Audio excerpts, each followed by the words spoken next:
Thanks for tuning in to another CSE listed issuer update. I'm Anil Mall. I represent the CSE, and today I am speaking with Kerem Usenmez. He is the president and CEO of Volta Metals Ltd. It's VLTA on the CSE. Kerem, I hope you're doing well. Thank you. Thanks for having me. Of course, all recovered from PDAC? Yes, trying to do our best, but yeah, it was a very busy, one of the most highly attended PDAC. So it was very successful for us. It was, and before we get into this conversation, I want to get your insight into the clean energy transition, as it says on the board behind you. Maybe give us your insight on this. Why is it so important that investors pay attention to this space? Absolutely, yes. All the governments are pushing towards energy transition. In order to get there, we need all these materials. Lithium being the lightest metal on the periodic table on the elements that we know, and it has the highest density for energy. It's not going anywhere for batteries, for energy storage, but for transportation because of its light nature. It was discovered in early 1800s, but where it took off was in 1990s, where the cell phones were coming on play and all the other electronics, laptops, and so forth. Just to give a concept, just one phone has 10 grams of lithium, and PC is about 30 grams, but one EV averaging is 6 to 8 kilograms of this metal. So we're looking at a lot of, demand that's going to grow. And historically, I can go into that, where to source these from. But yeah, we can talk about that as we go. Absolutely. And so on that note, Kerem, why don't you give us a little bit of an introduction to Volta Metals? What is the focus? Obviously lithium, but I know you guys are focused on tantalum as well and another metal. So I'll let you talk about that.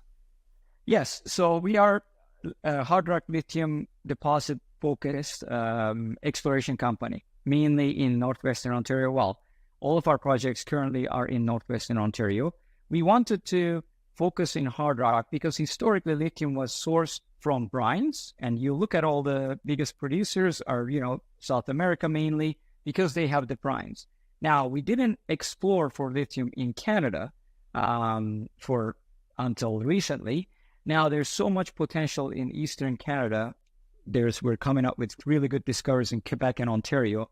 We wanted to tap into that potential. And lo and behold, we started this company just over a year ago privately. And we went to the CSE, went public through a reverse takeover RTO process at the end of May last year. Since then, we started our exploration program, and we already have a discovery in one of our projects. We have currently 5 projects. All of them are road accessible. It helps with the cost. We're one of the lowest cost explorers out there, and our team has done an amazing job. We have a discovery, early stages, but it's a discovery story at this point. So Kerem, you mentioned you have 5 projects, all in Northwest Ontario, close to roads, good infrastructure. What are some of the other main points on why Northwest Ontario is a region to be looking at? Yes. So like I mentioned, historically, no exploration on lithium, but we know what to look for in terms of the geology. So these have the fertile ground to contain lithium, not only lithium, but cesium and tantalum. Like you mentioned, we are focused on lithium, cesium, and tantalum. So our technical team is very, very strong. We have one of the best people in lithium in North America, and as our technical advisor. He worked for Ontario Geological Survey for 29 years, predominantly looking for lithium potential in Ontario. So we do have this knowledge at our disposal, and he's been phenomenal. So is our field crew. Walk us through 2023, some of the significant news that the company had put out. I know in 2024, you've put out drill results. Can you maybe give us a little bit of a brief on what the company has accomplished so far? Absolutely. So we went public at the end of May. In July, we started our field exploration program. Now, where we are at, you have to do boots on the ground type of work. So we had multiple crews going after all of our projects. one of them in mid-August at a discovery. So we focused more of our efforts into that project, which is called Volta. Since then, mid-August to mid-September, we found 5 lithium-bearing pegmatites. You can think them as depositing rock, right? Like the lithium is in those rocks in a relatively small area where we call a swarm of lithium pegmatites. Now, we have actually covered 10 to 15% of this project. So 85, maybe 90% of the project is still, untouched, which we are going to tackle. But since from mid-August to the end of the year, we channel sampled, got really consistent, good results. And we not only did that, but we also drilled those targets to see how they're shaping at depth. Now, we had in every borehole that we drilled at the time, our first inaugural drilling, we hit mineralization with high-grade lithium, but not only lithium, but we came up with high-grade cesium anomalies as well. Now, apart from that, we did some soil sampling where we couldn't see the rock on surface, where we see more anomalies of lithium and lithium indicating minerals such as cesium and tantalum as well. That is indicating potentially there's more underground where we can't see the rocks. Now, Kerem, obviously investors and the general public have heard lots about lithium, lots about tantalum. What is cesium for our viewers that might not know what this metal is? Yes, cesium is used in a variety of applications, but main one is for defense applications. But it's still a critical element with tantalum as well. So we're very fortunate, but our focus is mainly lithium because of its very high-grade nature in where we are at the moment. Absolutely. Now, Kerem, I'm curious, what is your background? How did you get into this space? That's a good question.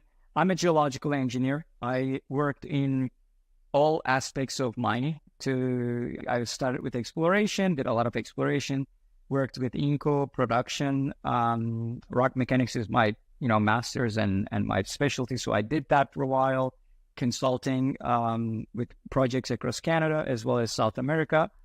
After that, started a drilling companies, a global drilling company. So managed the drilling company. So we know what to expect and how we can cut costs. That was very, very successful, as we demonstrated earlier. And then ran a zinc company before, a junior, that we were trying to take it into production. And when this opportunity came that we started this company with, because we see the big potential in Ontario and Canada. Canada is going to be one of the main producers of hard rock lithium in the coming years. It's very important to stress that because Canada not only has the resources, but also is a jurisdiction that, practices safe mining. And it's a chance for us to be a global leader when it comes to this stuff. Absolutely. I've seen this around the world. We always apply the best practices, not only for environment, but sustainability and local communities. The things that I learned around the world from Canadian practices, I still apply.